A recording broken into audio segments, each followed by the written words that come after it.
Mina Irfan, how do you do? Next week's video will be so exciting on how to look gorgeous while still being elegant and turning heads over the summer. This week's video is a request by a concerned parent. Are we being scammed? And I thought this was not only an important topic for parents of teenagers, but for us all.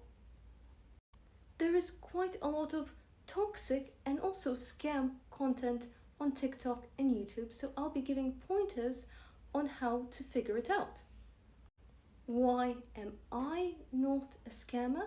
Well, I don't offer courses, and I'll be showing you how to identify which course content creators are toxic and which course content creators you can continue subscribing to and which ones you should take with a grain of salt.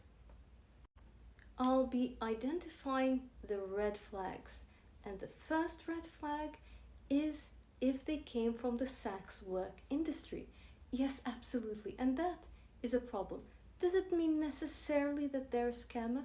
No, but if they do mix sugar and vanilla, then there's something off and you should not be consuming their content, or at least taking it with a grain of salt. So the most infamous of those is in the male sphere, Andrew Taters, who was a bimp with a P, and he was initially finessing women and then started to sell courses to finesse young men. So many of these sex workers were core sex work industry service providers that went down the supply chain and became sex works consultants. So they went from gold digging to selling the pickaxes, which were the people who made the most money in the San Francisco gold rush. So someone who spent their life in the sex work saxophone industry will have no idea on what it takes to attract a spouse in the traditional manner. The problem is they know that sex work is a niche industry, and to make the most money, they should blur the lines between sugar and vanilla. So they sell escorting tactics, not as escorting, but as dating successful gentlemen, being a spoiled lady, or being a gentleman who's good with the ladies. From Andrew Taters, for example, they tell gentlemen to approach a traditional feminine woman and insult her, saying, "What do you bring to the table? What's your job? You must be lazy." And to a feminist, "Why are you not feminine? Those are called negs." They might work on feminists, but they don't work on traditional ladies who just walk away and laugh at him. Among women, what's the equivalent of telling men to say, "What do you bring to the table?" with a traditional lady and having her laugh at him?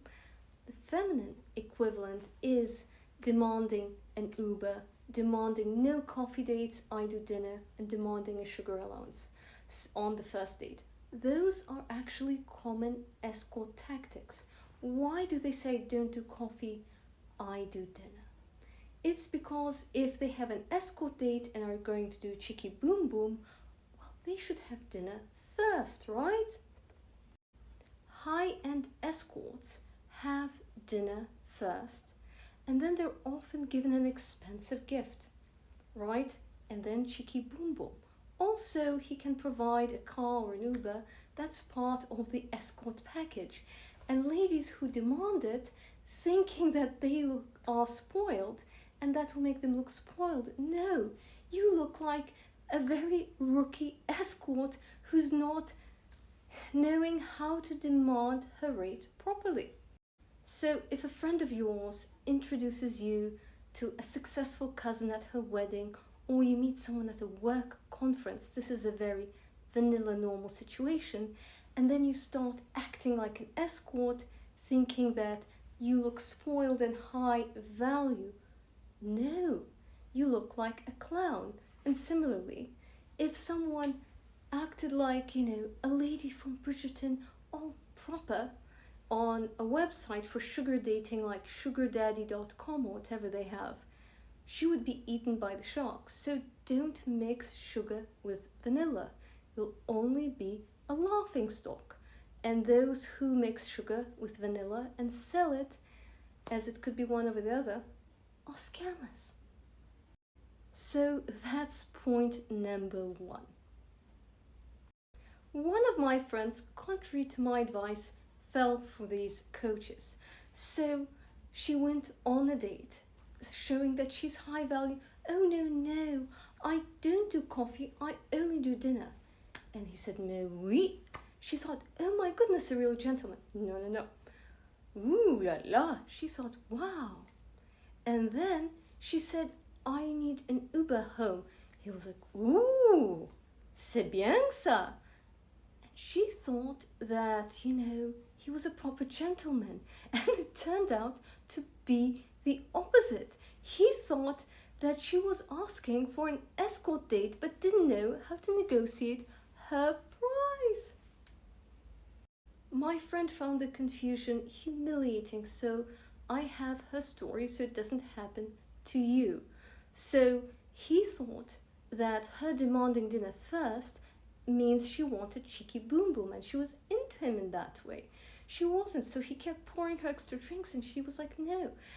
And then, she wanted an Uber and he was like, ooh la la. She thought, this is weird. So anyway, he got her an Uber and he, asked for her address typed it in. Well, she lived in an apartment and her building gives the apartment number, and the buzzer. So it's really awful. So someone let him in. Then he also looked at the directory and found what her apartment number was. That's the problem with some buildings.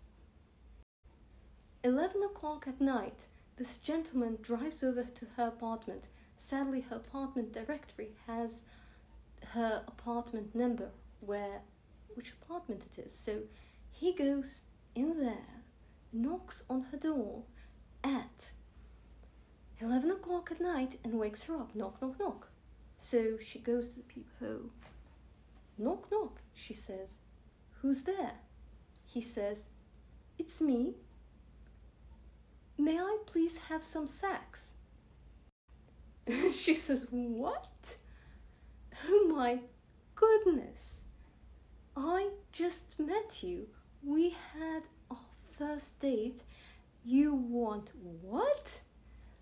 No, may I please come in, madame? May I please have some sacks? May I please have some bang bang, cheeky boom boom, you know what I'm saying? No. Sorry, we're not properly acquainted yet. Good night.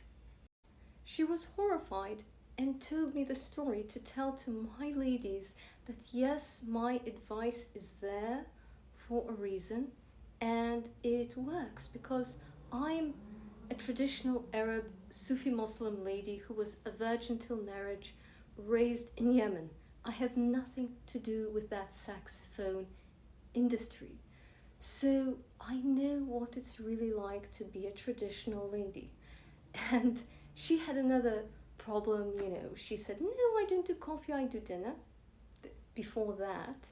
And he was trying to get into her bedroom. So she said he was flashing his Rolex and he poured a lot of champagne, Veuve Clicquot. So he poured, mainly drinking himself, and then said, oh, sorry, can you take me home because I can't drive drunk? And he drank the bottle of champagne, mainly himself.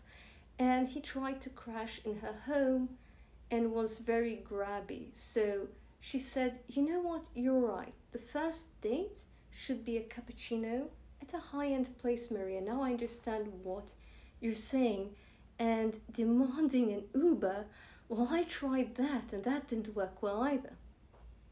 At least I took free advice. I wanted to be seen as a traditional lady and didn't buy any of these courses.